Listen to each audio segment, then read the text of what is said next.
एक कॉन्फिडेंट रहना है और कंसिस्टेंटली आपको तैयारी करते रहना है। ये कभी नहीं लगा था कि मैं टॉप कर पाऊँगा, मेरा बस एम यही था कि मैं आईएएस में हो जाए।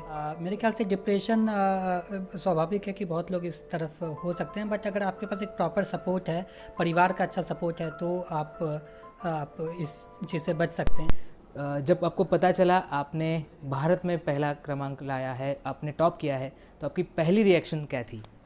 बहुत बहुत धन्यवाद आपका। जब मैंने लिस्ट देखा तो मुझे यकीन नहीं हुआ कि मैं टॉप टॉप कर गया हूँ। एंड वापस से देखा, वापस से रोल नंबर मिलाया, फिर थोड़ा भावुक भी हो गया, फिर अपने मम्मी पापा को कॉल किया। आप 24 साल के हो, इतने कम उम्र में आपने टॉप किया है, तो कड़ी मेहनत करनी पड़ी होगी।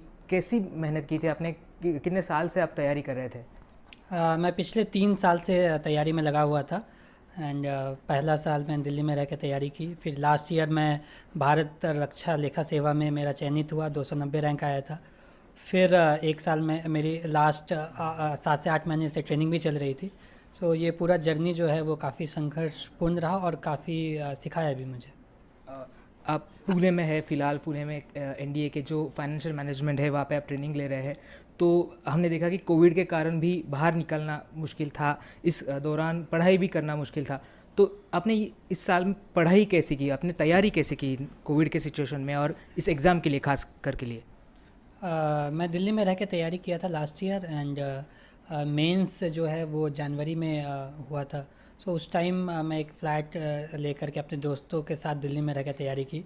एंड जो भी मटेरियल एंड सोर्सेज है वो मैं ऑनलाइन डाउनलोड करके फिर प्रिंट आउट करके मैं तैयारी करता था। आप बिहार की हम अगर बात करें, आप बिहार से आते हैं। बिहार के मुख्यमंत्री नीतीश कुमार है, उन्होंने भी ट्वीट किया है, आपका अभिनंदन किया है।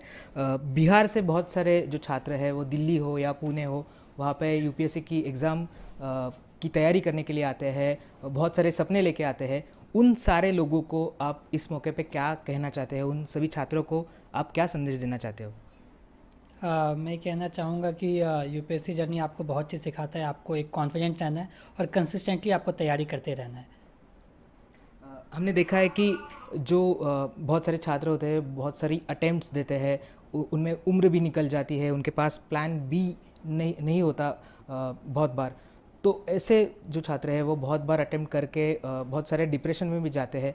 तो उनको आप क्या कहोगे कि कब तक ये ट्राई करना चाहिए? मतलब हम देखना कि बहुत सारे लड़के, उनको लगता है कि यही है, यूपीएससी हो या कोई स्पर्धा परीक्षा हो, वही करियर है। तो उन सबको आप क्या कहना चाहोगे? जब मैंने तैयारी स्टार्ट की तो मैंने एक अपने लिए एक लक्ष्य रखा कि मैं इसे 2 से 3 बार मैं इसे अपना 100% दे के मैं तैयारी करूँगा। एंड एक प्रॉपर प्लान एंड एजुकेशन के साथ अगर कोई तैयारी करता है तो हो सकता है कि देर लगेगा, बट अल्टीमेटली आप सक्सेसफुल रहेंगे। जी हाँ। मैंने जैसे कहा कि बहुत सारे लड़के छात्र हैं वो डिप्रेशन में भी जाते हैं, क्लियर नहीं कर पाते हैं, बहुत बार अटेम्प्ट करते हैं। तो जो छात्र वो ऐसे उसका प्रेशर लेते हैं, उनको आप क्या कहोगे? उनकी तरफ आप कैसे देखते हो? प्लान बी होना चाहिए?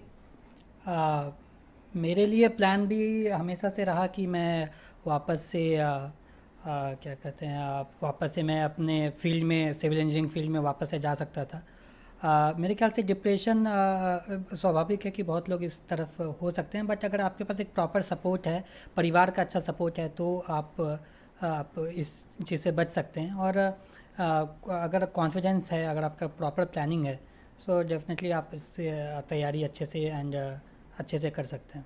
आपने आईआईटी बॉम्बे से सिविल इंजीनियर भी किया है, उसके बाद आप इस यूपीएससी में आ चुके हो। तो ये जो डिसीजन था, ये जो निर्णय था, वो कब किया आपने कि मुझे यही कॉम्पिटिटिव एग्ज़ाम में ही जाना है, आईआईटी बॉम्बे से सिविल इंजीनियरिंग करने के बाद भी? ये मैं अपने इंजीनियरिंग ईयर्स फाइनल ईयर में ये मैंने डिसाइड किया। एंड मैंने उससे पहले जो भी अलग अलग एरियाज़ है मैंने एक्सप्लोर किए। मैं कंपनी में भी काम किया, इंटर्नशिप किया, एंड रिसर्च भी मैंने अमेरिका में पर्ड्यू यूनिवर्सिटी में किया। फिर एक अलग एक मोटिवेशन आया कि मेरे पास एक चांस है जहाँ पे मैं लोगों के लिए कुछ कर सकता हूँ। सो फिर वो मोटिवेशन के साथ में मैंने 2018 में तैयारी अपनी स्टार्ट की। आप पहले आ चुके हो, आपने टॉप किया है, तो आगे का क्या सोचा है? आप कैसे, आप जैसे आप बात कर रहे हो कि आपको लोगों की सेवा करनी है, लोगों को जो सुविधा है वो उन तक पहुंचानी है, तो आपका क्या सोचा है, आप आगे कैसे जाने वाले हो? Think this is only the beginning, ये बस शुरुआत है। एंड मुझे जो भी रोल्स मिलेंगे या उसके उसमें मैं 100% देने की कोशिश करूँगा, और लोगों के लिए और रूरल अपलिफ्टमेंट एंड डेवलपमेंट के लिए अगर मैं कुछ कर पाऊँ, so I would find it self fortunate for me. आखिरी 2-3 सवाल। मैंने जैसे पहले कहा कि बिहार के मुख्यमंत्री ने आपका अभिनंदन किया है, हम देख रहे हैं कि बहुत सारे कॉल्स आपको आ रहे हैं, शुभकामनाएं दे रहे हैं। तो ये पूरा, ये आपके लिए कैसा दिन है? मतलब आप बहुत देर से फ़ोन पे लगे हुए हैं, बहुत सारे इंटरव्यू हो रहे हैं आपके, कैसा दिन था आपके लिए? बहुत अच्छा था, and I did not expect ये कि ऐसा रिज़ल्ट आएगा। And I am not able to, मतलब सारे लोगों का कॉल्स मैं अभी रिसीव नहीं कर पा रहा हूँ, बट मैं कोशिश कर रहा हूँ कि मैं ज़्यादा से ज़्यादा लोगों से बात कर पाऊँ।